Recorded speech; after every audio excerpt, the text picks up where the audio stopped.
Take 2 aspirin and call me in the morning may be easier said than done if you don't have a doctor.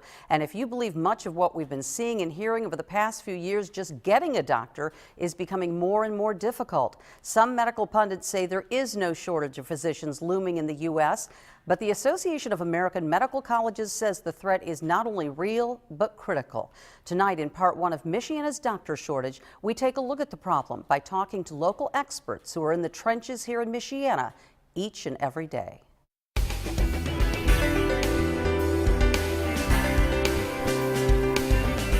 have a seat right up here, and we'll check your blood pressure and take a listen to you. Sure. Dr. Dale Patterson and Dr. Marty Wishhouse are not only family practice doctors who see patients each and every day, they are also in charge of the residency programs at Memorial and St. Joseph Regional Medical Center. In charge of training our doctors of the future. They have no doubt that the threat of a doctor shortage in the U.S. is very real.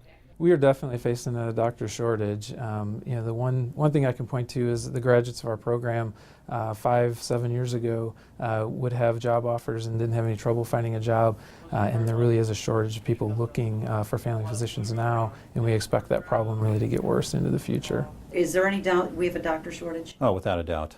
We have a issue on our hands. So what is causing the shortage? According to the interim director of the Indiana University School of Medicine, Carl Marfort, the problem isn't with the medical schools that in 2006 answered the call from the Association of the American Medical Colleges to accept more students and open more schools.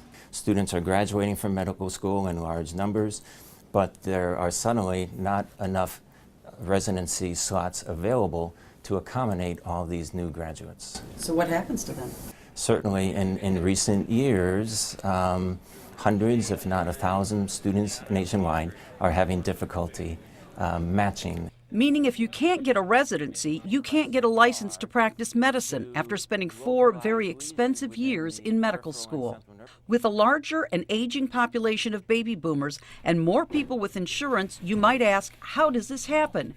Quite simply, they say, it comes down to dollars and cents, and no increase for funding residencies from Washington since 1996. The problem we have right now is residency is funded by the federal government, and the government has not expanded that funding for many years. And if we're going to have new spots and open up more places in residency, the government needs to find a way to fund more slots and open up more positions. The Affordable Care Act, also known as Obamacare, was the first move in a long time to give the residency program a shot in the arm by extending a 5-year initiative, increasing the number of residents trained in family medicine.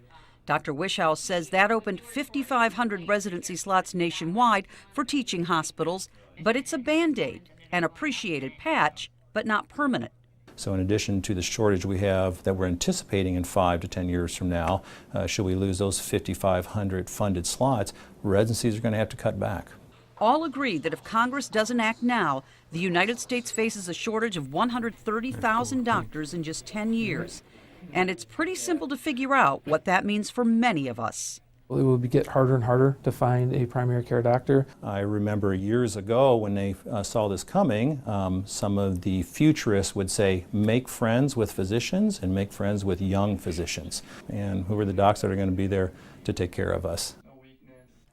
Tomorrow night, just before 6, we'll meet some of those bright medical students who want to take care of us but are fighting for residency programs that haven't grown in nearly 20 years. We'll also take a closer look at the aging and newly insured population and some of the solutions our local experts see if Washington doesn't come through with funding.